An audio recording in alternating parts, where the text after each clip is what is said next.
Application हमने देख लिए। थर्ड एप्लीकेशन है इलेक्ट्रिक फील्ड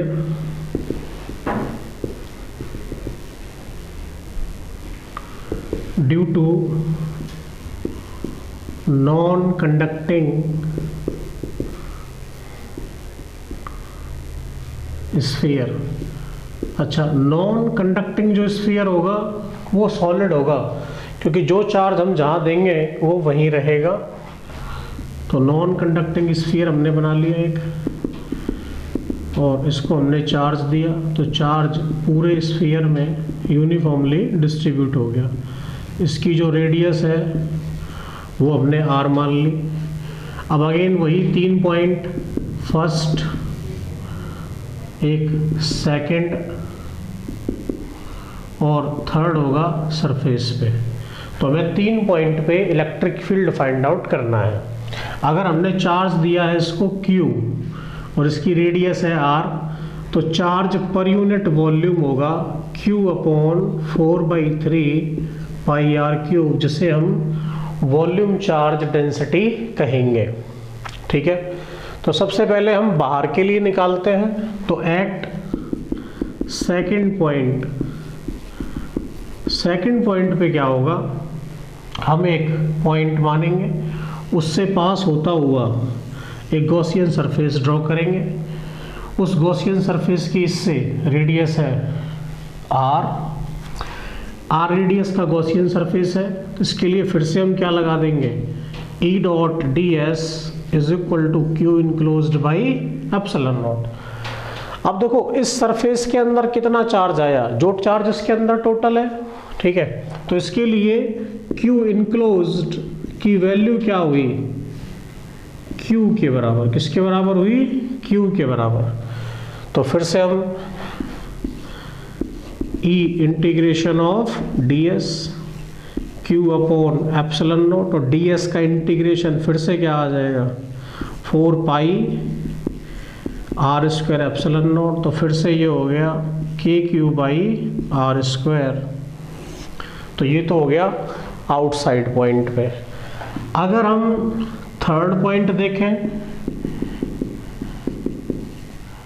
मतलब सरफेस पे, तो सरफेस के लिए स्मॉल r और कैपिटल R क्या हो जाते हैं, बराबर हो जाएंगे। तो इलेक्ट्रिक फील्ड हो जाएगा KQ बाई r स्क्वायर। ये तो बिल्कुल सेम, तो यहाँ नोट लिख देते हैं हम एक, दीज आर सेम एज, कैसे है ये, एज प्रीवियस केस कौन सा था, एज कंडक्टिंग स्फीयर, उसके लिए भी यही था। तो फर्क कहाँ पे आएगा, फर्क आएगा जो अंदर का फील्ड हम कैलकुलेट करेंगे। तो जब हम अंदर कोई सरफेस मानेंगे, तो ये डायग्राम हम दोबारा ड्रॉ कर लेते हैं। चार्ज इस तरह से पूरे में डिस्ट्रीब्यूट था, हमें किसी अंदर का पॉइंट पे इलेक्ट्रिक फील्ड निकालना है। तो इससे पास होती हुई एक गॉसियन सरफेस मान लेंगे जो इतना चार्ज कंटेन करेगी, और इसकी रेडियस गॉसियन सरफेस की हम क्या मानते हैं, स्मॉल r।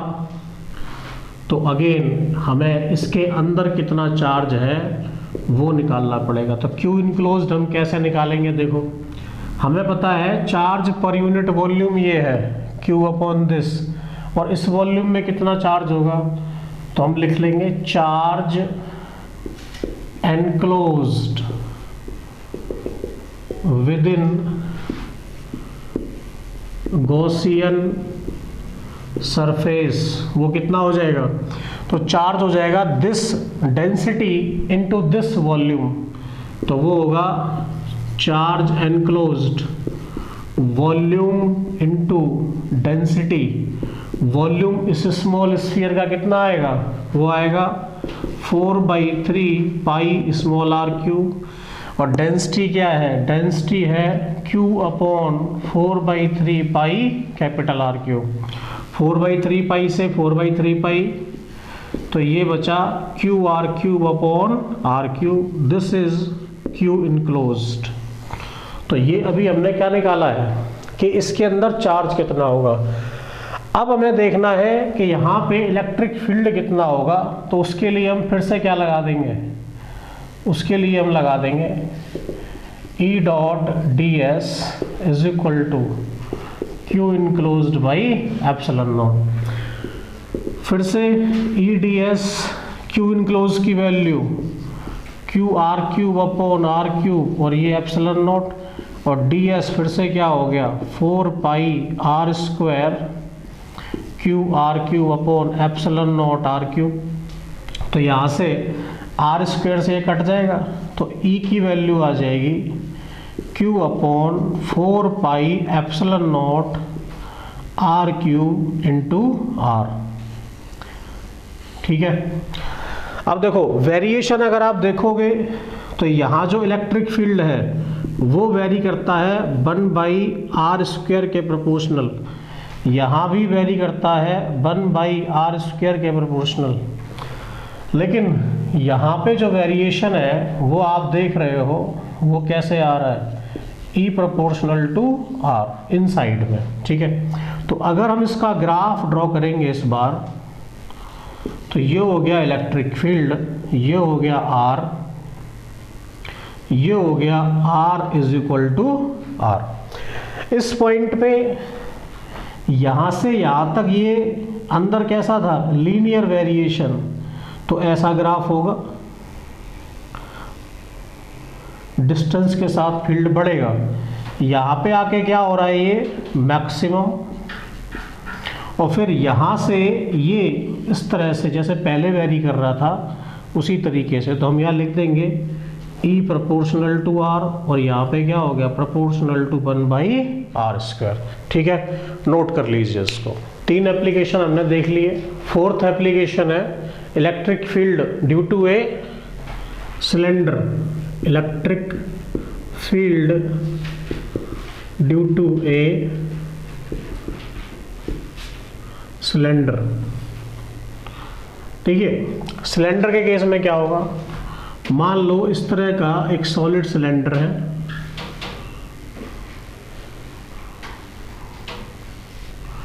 और उसको हमने चार्ज दे दिया, तो चार्ज जो है वो पूरे में डिवाइड होगा। फिर से यहाँ पे 3 पॉइंट होंगे, ये होगा 3rd, ये हो गया 2nd, और यहाँ अंदर हो जाएगा 1st। ठीक है,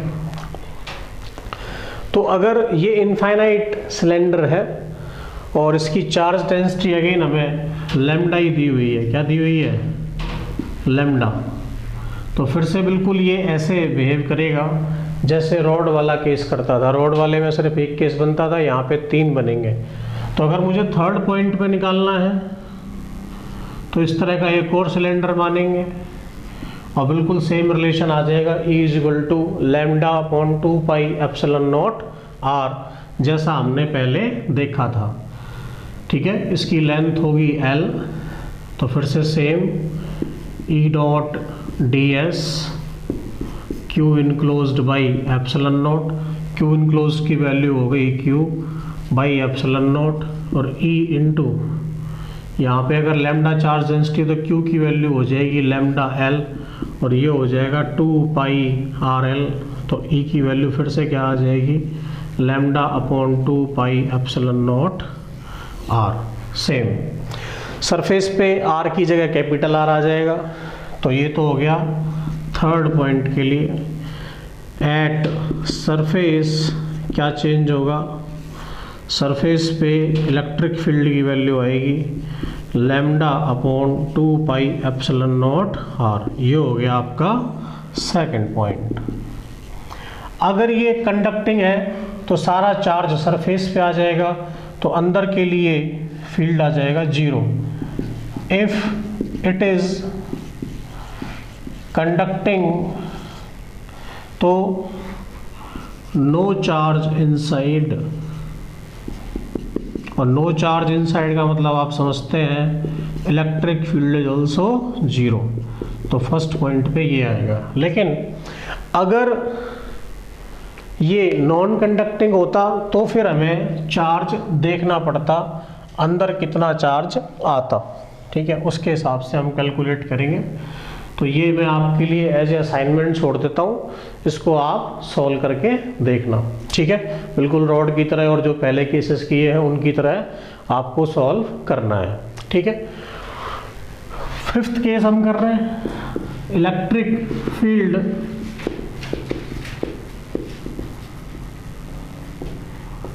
due to infinite sheet of charge. देखिए इसमें दो केस बनेंगे, एक होगी थिन शीट और एक होगी थिक शीट।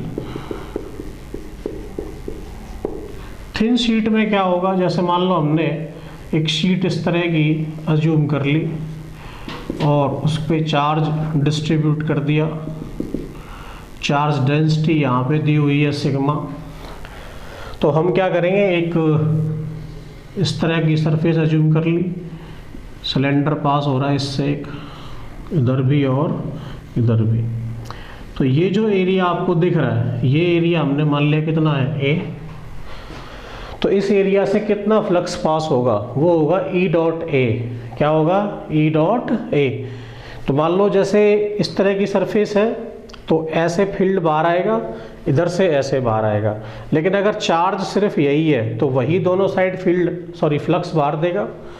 तो इधर फ्लक्स कितना आया, ई डॉट ए, इधर भी कितना आया, ई डॉट ए। तो नेट फ्लक्स कितना बाहर आ रहा है, ये आ रहा है 2EA। और इसके अंदर चार्ज कितना है, तो हमने ये पढ़ा है कि phi is equal to Q enclosed by epsilon not.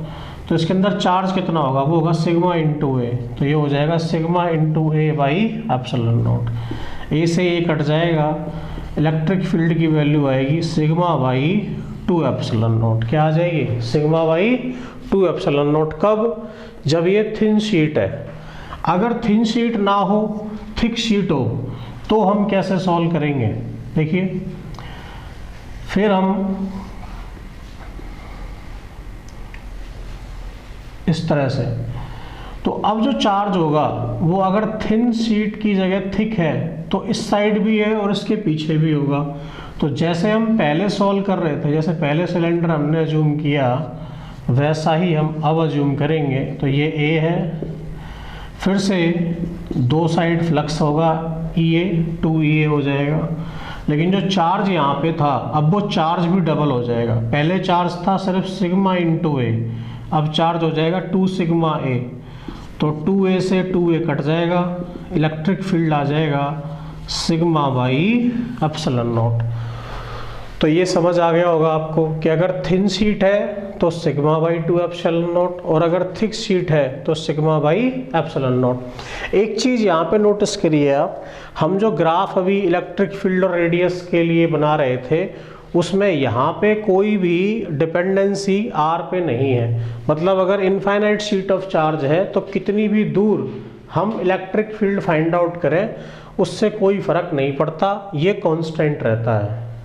समझ में आ गई बात। अब देखिए यहाँ पे एक छोटा सा क्वेश्चन हम कर लेते हैं कि अगर हमारे पास इस तरह की दो शीट हैं, एक पे प्लस सिग्मा है, एक पे माइनस। तो प्लस की वजह से अगर मैं यहाँ फील्ड देखता तो इधर होता, यहाँ देखता तो इधर होता। कितना होता, अगर इसकी चार्ज डेंसिटी सिग्मा है और ये थिन शीट है तो सिग्मा बाई 2 एप्सिलॉन नॉट। यहाँ क्या होता, सिग्मा बाई 2 एप्सिलॉन नॉट। यहाँ अगर माइनस सिग्मा है तो इस पॉइंट पे इसकी वजह से देखेंगे तो नेगेटिव कहेगा आओ, तो सिग्मा बाई 2 एप्सिलॉन नॉट, और पॉजिटिव कहेगा जाओ, तो सिग्मा बाई 2। नेट क्या हो गया, नेट हो गया 0। यहाँ नेगेटिव कहेगा आओ, तो सिग्मा बाई 2 एप्सिलॉन नॉट, यहाँ भी नेट क्या हो गया 0। और यहाँ पे कहेगा आओ, तो सिग्मा बाई 2 एप्सिलॉन नॉट, दोनों जुड़ जाएंगे तो बीच में बचेगा सिग्मा बाई एप्सिलॉन नॉट। तो इधर भी 0, इधर भी 0, ठीक है। तो इस तरह के क्वेश्चन आप इजीली सॉल्व कर सकते हैं। तो ये था गॉस थ्योरम और उसके एप्लीकेशन। ये डेरिवेशन बोर्ड में पूछे जाते हैं, एक क्वेश्चन पक्का आता है स्ट्रेट गॉस थ्योरम, और उसके बाद कोई एक डेरिवेशन आपसे करवा लेगा जो मैंने 5 एप्लीकेशन आपको बताए हैं उनमें से, या फिर उन पे बेस्ड कोई न्यूमेरिकल प्रॉब्लम इस तरह का, ठीक है, वो दे देगा और वो आपको इजीली सॉल्व हो जाएगा। तो पहले इन 5 को नोट करिए, एक बार इनकी प्रैक्टिस करिए, फिर इन पे बेस्ड न्यूमेरिकल जो सॉल्व दिए हैं वो करने हैं पहले, उसके बाद जो अनसॉल्व्ड प्रॉब्लम है वो आपको सॉल्व करनी है। Thank you.